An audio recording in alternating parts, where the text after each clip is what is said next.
Dobrodošli, moje ime je Dejan Šimić, ovo je Ključ 13, jedina emisija na svijetu koja odgovara na vječno pitanje što je to ono za ono. U ovoj epizodi ćemo govoriti o Einhelu i Parksideu, točnije vaš zahtjev je najčešći i najviše bio u komentarima, što i mailovima, da usporedimo ova dva modela i evo, napravili smo taj test konačno, iako je bilo puno kočnica oko ovoga. Idemo vidjeti rezultate.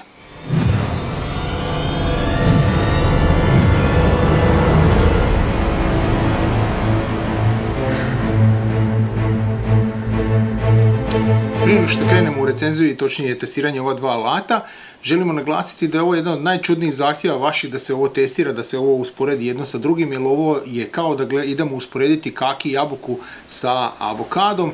Znači šta im je zajedničko, samo to što su tropsko voće i ništa drugo.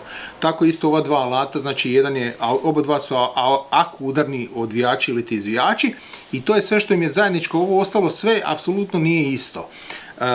Konkretno Parkside ima bateriju od 20 volti, 2 amper sata, dok Einhel ima 18 volti, 3 amper sata. Parkside dolazi sa 180 Nm, a Einhel je 215 Nm. Parkside imamo, znači gore stavljena vam je prihvat 1/4, dok je pola cola za nasadne ključeve stavljene na samom Einhelu. Znači, gotovo ništa dalje nije isto na ovim alatima, nisu uopće, osim kao što sam rekao, u istoj kategoriji, sve ostalo je totalno, apsolutno različito. I naravno da će rezultat testa biti sasvim različiti, ali bez obzira idemo vidjeti šta se dešava kad usporedite kaki i avokada. Za početak ćemo testirati Einhel, da pogledate Einhel kako se on ponaša. Znači, da razumijete, šarafamo u gredu, šarafamo vijak 8x80 DIN 571, to je onaj vijak za stalke, onaj što je izuzetno težak. Da dam ideju nekome ko prvi puta gleda Ključ 13 pa ne razumije o čem je trik ovdje, ovaj vijak vi rukom ne možete zašarafiti u drvo. Znači, toliko ga je teško zašarafiti u drvo da vi ne bi vjerovali. Einhel, kao što vidite na testu, vrlo lagano zašarafljuje. Jedan vijak je čak slomio. Znači, bio je naletio na čuvar, mi smo malo bili tvrdoglavi pa smo ga išli zašarafiti do kraja i on je njega slomio kao od šale. Znači, i zašarafio je, kao što možete vidjeti u testu, 96 vijaka. S obzirom da on ima prihvat pola cola, znači odmah stavljamo nasadni ključ gore, mi smo dugo, zato i test malo se otegao, mi smo dugo čekali da u stvari dođe garnitura tih nasadnih ključeva, odmah impact da stavimo gore, međutim nikako da dođe, točnije došla je danas na snimanje ovog dijela. Konkretno radi se o prihvatu pola cola, da neko razumije kada bude prvi puta kupio ovu bušilicu i želio staviti, ovo se kaže, ovo je industrijski prihvat, znači da čvrsto drži i ima rupu za taj štift. Štift vam je u stvari ona mala, ajmo reći mala, nećemo je nazvati polugica, štapić mali metalni koji kada se stavi onda ga zaglavi i čvrsto ga drži da ne možete skinuti alat, jer kad se desi ona situacija da skidate da ne ostane nasadni ključ zajedno sa vikom.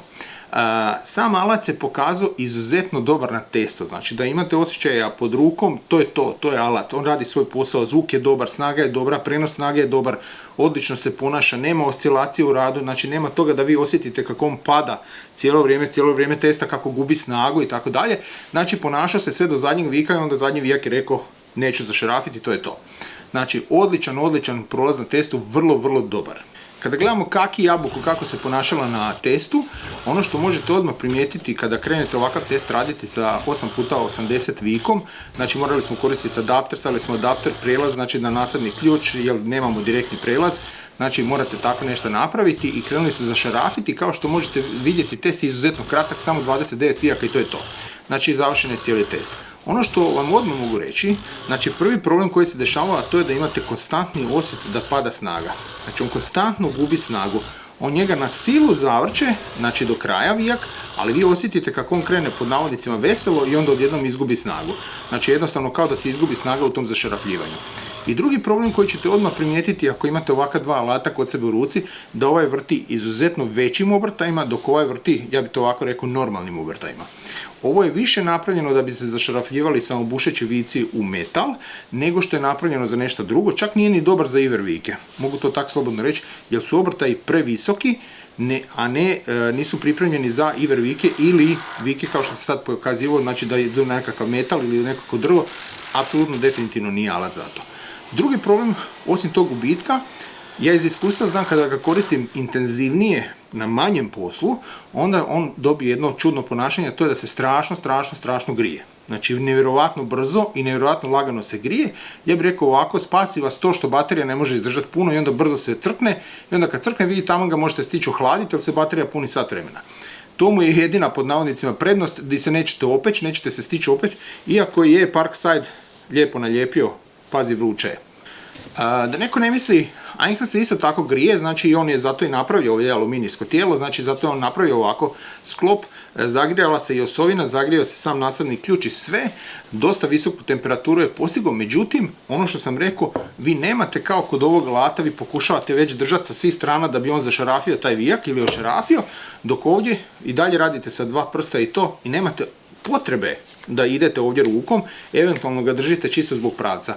Znači, to je jedina prednost kod ovog alata i da napomenem, ovo je motor bez četkica, ovo je opet motor sa četkicama, znači opet nismo u istoj kategoriji. Još neke velike razlike između ova dva alata se nalaze u samom punjaču. Einhell, bez obzira što ako malo dobro obratite pažnju, oba dvoje imaju maltene identične kontakte za punjenje, znači 3 žice praktički stoje gotovo na istom mjestu i tako dalje. Međutim, Einhell daje na svom punjaču puno više informacija, točnije govori vam o tome da li je baterija pregrijana, da li se počela punjiti, ne punji se, imate problema sa baterijom, nemate napunjena i tako dalje, dok kod klasičnog Parksida imamo crvenu i zelenu i ne znamo šta znači. Znači, kod njih imate vrlo jednostavno postavljeno, znači jedna kao tobože znači da se puni, ova druga tobože znači da neće da puni i to je to. Znači svodi se na to, eventualno uputama ako nađete neku dodatnu informaciju to će biti čudo. Jer obično je napisano na mandarinskom. Sada, glavni trik oko ovoga, zašto sam sad ovo spominjem oko punjača, to je što se u ovakvim situacijama, na ovakvim ekstremnim testovima, oba dvije baterije pregriju. Znači onda u toj situaciji, nakon ovakvog testa, vaša baterija bude izuzetno vrela. Kada smo stavili Einhellov punjač je rekao baterija je topla i počeo je čekati da se ona ohladi. Kada se ona ohladila, on je nju napunio. To je glavna razlika, drugim riječima, alat zna šta radi i punjač zna šta radi i sačuva vam je bateriju. Dok kod Parksida ili ti kaki jabukice, vi kod njega kada to uzmete, on će pokušati vrelu bateriju puniti, što nije dobro za ovake baterije. Znači on to neće pokušati nešto zaustaviti, nemate elektroniku, nemate ništa, on je samo krenio u proces punjenja. I tu nastane jedan od velikih problema kod ovakvih alata. Prije nego što vam kažemo za kraj, želim vas podsjetiti da se pretplatite na naš YouTube kanal ako prvi puta gledate, da stisnete ono zvonce, to znači da ćete dobiti obavijest na email da ste primili da je izašla nova epizoda. Za one koji prvi puta koriste ovu funkciju da razumiju da je to doslovno besplatno uvijek, nikome ništa ne morate nikada platiti, to što ste se pretplatili. Imate socijalne mreže, uvijek nas možete kontaktirati i idemo vam sada objasniti šta je u stvari dobro, a šta ne valja na ovim alatima. Za kraj, kao što sam rekao, velika razlika ova dva alata, kome bi ja ovo preporučio? Ja bi ovo definitivno preporučio svakom hobisti koji razmišlja, pogotovo ako imate Einhellove baterije već od prije, definitivno uzmite ovakav alat, može vam biti velika pomoć. Dobar je, ima snagu, radi svoj posao kako treba. Ono što vam ne bi savjetovao da idete preko nasadnog ključa 24. Nemojte ići dalje. Ja bih ovako rekao, držite se autoprograma, nemojte ići dalje od toga. Znači, nemojte stavljati nekakve 36-ice, 28-ice ključeve i tako dalje. Definitivno nije alat za to, ali ovo do 24 on će odraditi svoj posao i bit ćete izuzetno zadovoljni. Dok kod ovoga, kao što sam rekao, imamo problem što je sad, da li su oni to ciljano radili za šarafljivanje samobušećih vijaka ili su to greškom ili šta se tu sad dešava, kod njih se nikad ne zna. Znači, ali ovaj alat definitivno ima prednost nad zašarafljivanjem vijaka u metal, ali nema prednost nad zašarafljivanjem vijaka u drvo, zato što je prevelika brzina, prebrzo uleće, nećete stići ni reagirati kako treba, dok malo ne skužite, dok ne uhvatite taktiku, onda ćete imati jedno 10 komada uništenih dok ne nađete gdje ga treba zaustaviti. I zadnje što želim kod njega napomenuti, to je ti problemi sa baterijom i njihovim punjačima, jer kao što rekoh iz mog iskustva, ja nemam baš lijepa iskustva sa njihovim alatima, svaki puta su te baterije crkle onako čudno. Čak i u samom testu, sad ćete vidjeti šta se desilo, mi smo zašarafljivali, on je odjednom stao. I to je stao na vrlo malo vijaka što je bilo zašarafljeno, on je stao samo od sebe. To je problem kod ovog alata što vas on iznenadi kad vi ne želite. Znači, ajmo to tako reći. Za kraj, ono što vam želim reći, to je bilo sve od nas za kraj ove epizodice, kratke i na testu koji nema veze s pameću.